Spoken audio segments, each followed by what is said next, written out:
안녕하십니까. 오늘 종근당을 함께 살펴볼 AP투자연구소의 이세훈 전략팀장입니다. 오늘 종근당은 2.3% 하락으로 마감이 되었고요. 거래량은 13만 주, 거래 비중은 전일 거래량의 67%의 거래량이 발생이 되면서 거래량은 전일에 비해서 좀 줄어드는 모습이었고요. 그럼에도 주가나 이런 부분들이 하락했는데 이 부분들 한번 같이 좀 살펴보도록 하겠고요. 이 종목이 가지고 있는 이슈와 기술적인 흐름들도 함께 같이 보도록 하겠습니다. 종근당은 이제 국내 처방 시장, 의약품 처방 시장에서 2위 시장 점유율을 차지하고 있다라고 말씀을 드리고 있고, 실적이나 이런 부분들이 상당히 좀 탄탄한 그런 이제 기업이라고 볼 수 있습니다.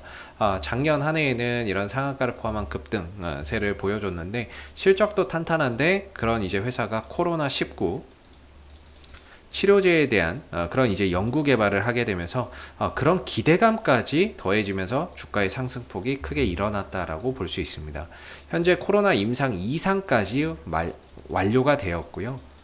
그리고 지금 임상 3상을 승인받아서 현재 진행 중에 있습니다.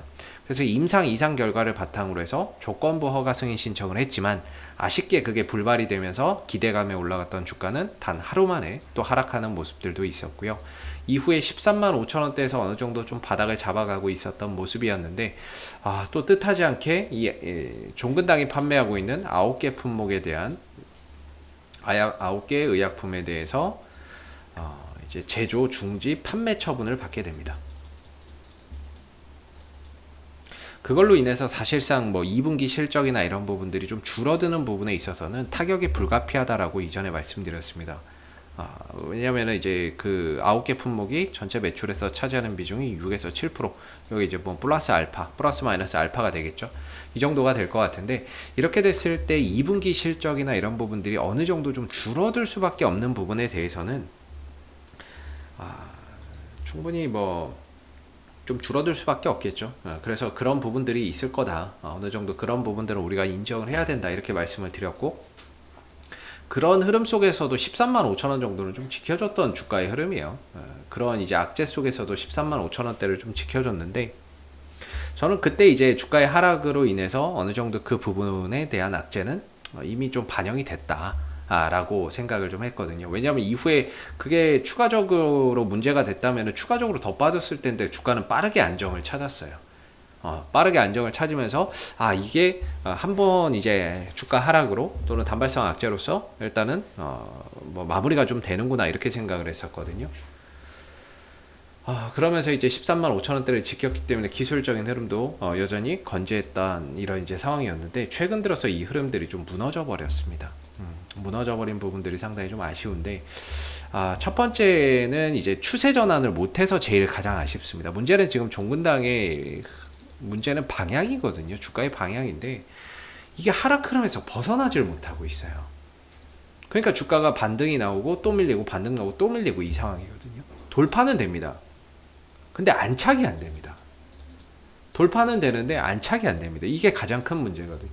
지난번에도 한번 돌파는 됐었죠. 근데 여기서 이제 3일 정도만 머물러 주면 되는데 곧바로 하루 만에 깨져버리죠.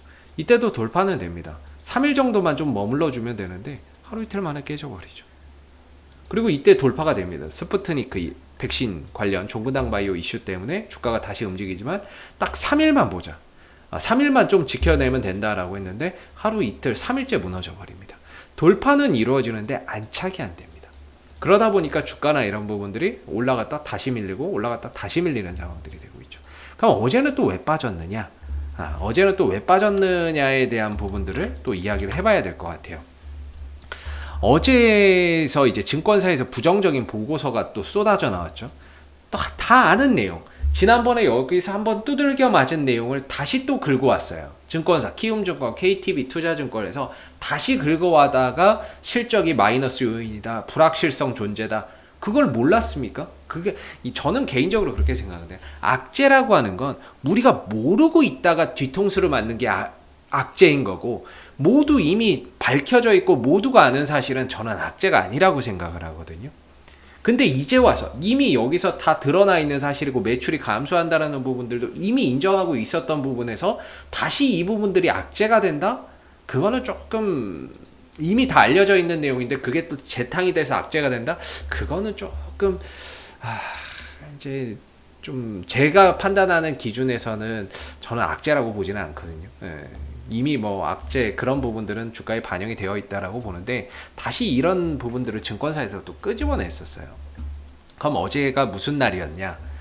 어제가 무슨 날이었습니까? 왜 갑자기 이런 내용들을 다시 또 끄집어냈을까? 실적이 마이너스는 될 건 알고 있지만 이 회사의 전체적인 매출을 한번 보시면 1조 원 넘는 이런 이제 매출이 나와주고 있고 영업이익 순이익 꾸준히 증가하는데 일부 그 품목에 대해서 중지를 받았기 때문에 감소는 불가피하겠죠. 그러나 뭐 가만히 있겠습니까, 종근당이? 예, 물론 이제 잘못도 했고 하지만 그런 부분에 있어서 뭐 이제 중장기적으로 가처분 신청도 할 수 있는 거고 행정 소송이나 이런 것들을 통해서 어느 정도 이런 부분들이 얼마든지 완화될 수 있는 여지는 있다라고 봐야 되는 거거든요. 어느 정도의 매출 감소는 불가피하겠지만 차후에 어느 대응을 통해서 행정 소송이나 가처분 신청이나 이런 것들을 통해서 이런 부분들이 어느 정도 또 완화될 수 있는 가능성도 충분히 있다라고 보고 있거든요. 근데 왜 하필이면 이걸 다시 또 꺼내놨을까라고 본다면 바로 어제가 공매도 재개일이었습니다.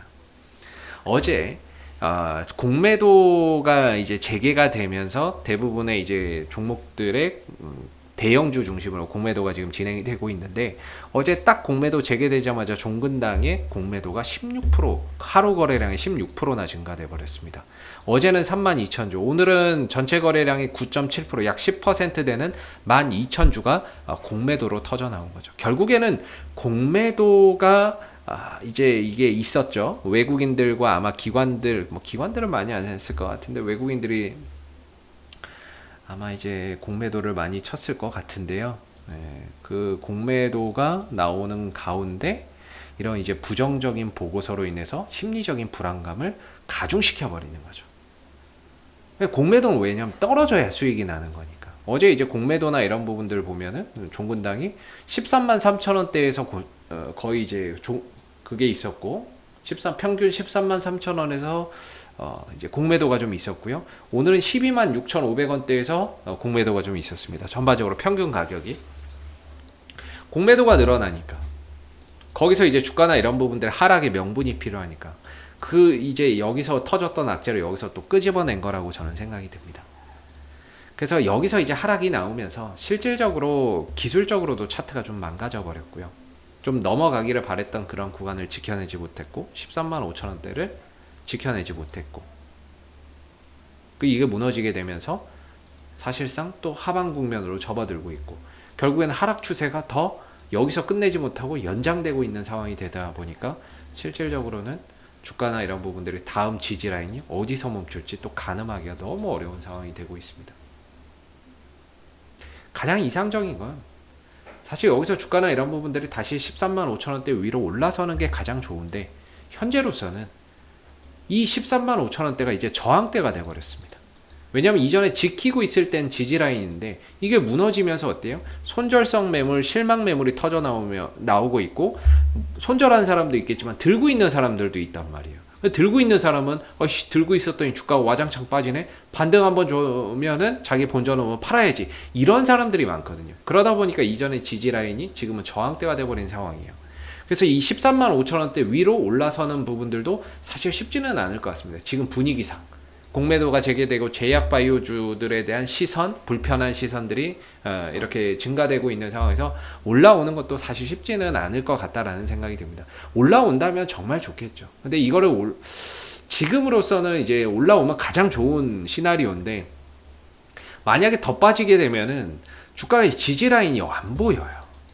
다음에 어디서 이 종목이 멈추겠다 이런 것들이 전혀 보이질 않습니다.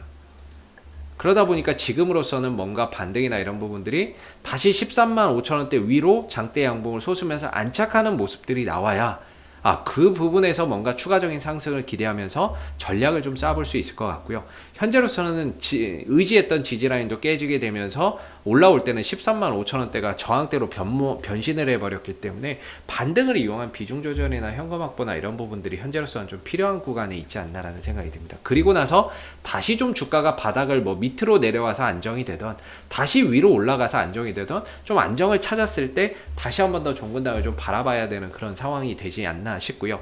종근당은 기대할 만한 요소는 분명히 있습니다. 기대할 만한 요소라고 하는 거는 사실 이 회사가 코로나19 치료제의 파이프라인만 갖고 있는 건 아닙니다. 항암제부터 시작해서 얼마 전에는 또 뭡니까 종군당이 임상 3상 마무리하고 품목허가 신청한다는 게 뭐였죠? 4조 원 정도의 시장이라고 했던 거. 제가 그거 이전에도 영상이나 이런 것들에서 한번 말씀을 좀 드렸던 부분인데 여기 있네요. 루센티스 이 부분들, 이 부분에 대한 임상도 이번 3상 마무리됐죠. 앞으로 이제 임상 3상이 마무리됐고 여기서 결과를 바탕으로 해서 올 하반기에 품목허가 신청을 할 거다라고 또 예상이 되어 있어요. 항암제도 하고 있고 다양한 이제 파이프라인을 가지고 있습니다. 거기서도 또 기대해 볼 수 있는 거고요. 물론 이제 코로나19 치료제, 코로나19 임상 3상에 대한 이런 이제 기대치도 있습니다. 그래서 이런 부분에 있어서 다시금 또 기대할 만한 요소, 앞으로 주가나 이런 부분들이 상승할 만한 요소는 분명히 존재하지만 차트나 이런 부분들이 좀 어려운 국면으로 흘러가고 있다. 시간과 과정을 더 소요하게 만드는 그런 이제 흐름들로 가고 있다라는 게 상당히 좀 안타까운 부분인 것 같습니다. 그래서 다시금 이 종목이 기대할 만한 요소는 존재하지만 다시금 주가나 이런 부분들이 좀 안정을 찾기 전까지는 조금 이제 관망 흐름들의 흐름 속에서 좀 지켜봐야 될 것 같고요. 단기적으로 반등이 나온다면은 13만 5천 원대를 기점으로 조금 이제 대응의 영역으로 비중 조절이나 현금 확보나 이런 좀 기회의 영역으로 좀 바라봐야 되지 않을까. 좀 비중 조절이나 리스크 관리를 좀 해야 되지 않을까. 물론 이제 장기적으로 가시는 분들도 계시겠지만요. 단기적으로 보시는 분들의 입장에서는 13만 5천 원대를 단기적인 좀 하나의 대응 관점으로 좀 보시면 좋겠고요. 다시 이 위로 올라서는 흐름들이 왔을 때 주가나 이런 부분들은 다시 좀 차트나 이런 것들이 안정되고 탄력이나 이런 부분들을 또 강하게 만들어낼 수 있는 부분이 되지 않을까 싶어요. 그래서 저는 개인적으로 항상 말씀드리는 게 갭은 메운다라고 보거든요. 그 부분에 있어서는 변함이 없습니다. 그 갭을 메운다라는 신념에 있어서는 변함은 없는데 과정이 좀 더 길어지는 거죠. 그래서 장기적으로는 갭을 메우기 위해서 저는 19만 원 정도까지도 올라올 수 있을 거라고는 보고 있는데 차트가 좀 망가지고 있는 흐름이기 때문에 다시 또 차트가 안정되고 바닥을 찍고 저점을 다지는 데까지 걸리는 시간과 과정들 상당히 좀 소요될 수 있는 부분들이라서 그런 부분들을 앞으로 또 계속해서 추적하고 체크를 좀 하면서 거기에 맞는 좀 대응을 이어나가야 되지 않을까 이런 생각이 좀 드는 부분이고요. 앞으로도 종근당은 이슈가 생길 때마다 계속해서 리뷰 영상 남겨드리고 있으니까요. 구독과 좋아요 한번 눌러주시고 오늘 영상은 여기서 마무리하도록 하겠습니다. 감사합니다. 그리고 무료 추천 종목을 매일매일 드리고 있습니다. 네이버에서 AP투자연구소를 검색하시게 되면 웹사이트 상단에 AP투자연구소 홈페이지로 갈 수 있는 링크가 나옵니다. 클릭하시게 되면 AP투자연구소 홈페이지로 접속하실 수가 있는데요. 가운데 무료 추천 종목 카테고리에 2021년 무료 추천 종목을 클릭하시게 되면 소장님께서 매일매일 국내외 시황에 대한 실시간 브리핑과 함께 무료 추천 종목을 제공해 드리고 있습니다. 이 중에서 하나 눌러서 들어가 보게 되면요. 댓글 리딩은 아침 7시 28분부터 진행이 되었고요. 그리고 무료 추천 종목을 보시기 전에 꼭 읽어보세요도 읽어보시기 바라겠습니다. 그리고 간밤에 마감됐었던 미 증시 상승 또는 하락에 대한 이유도 자세하게 댓글로서 이렇게 적어드리고 있는데요. 아침 9시가 되게 되면 무료 추천 종목이 나오게 됩니다. 로그인을 하지 않아도 보실 수가 있고요. 무료 추천 종목의 종목명, 그 다음에 매수가, 1차 목표가, 손절가가 함께 제시가 됩니다. 보편적으로 두 종목에서 많게는 세 종목 정도 매일매일 좀 추천이 나오고 있는 부분들이고 주가가 상승하게 되면 그 상승한 부분에 대해서 이렇게 댓글로서 장중에 리딩을 해드리고 있고요.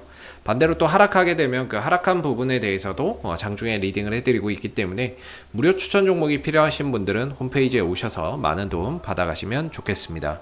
감사합니다.